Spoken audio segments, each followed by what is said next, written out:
Welcome to Not Milk Never Milk. Subscribe if you're lactose intolerant. In this video, I will explain how to reset your Dodge Ram key fob.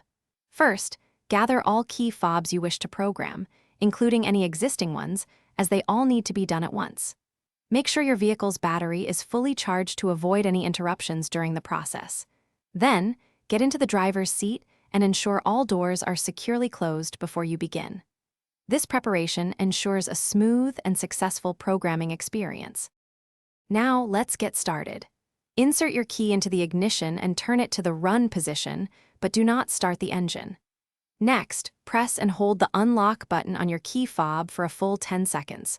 While still holding the unlock button, press the panic button, then release both buttons simultaneously. You should hear a chime indicating your vehicle has entered programming mode.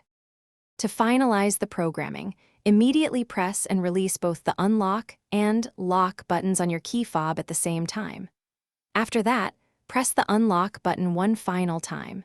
You should hear another chime from your vehicle, which confirms that the key fob has been successfully programmed. If you have additional fobs, repeat these steps for each one within 1 minute. Once programming is complete, turn the ignition to the off position and remove the key. Step out of your vehicle and test the key fob by attempting to lock and unlock the doors. It should now function correctly.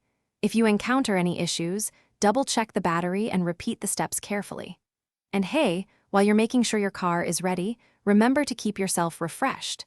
Check the description for a link to the Owala water bottle and other great deals. Thanks for watching. If this was helpful, leave a like and consider subscribing. See you next time.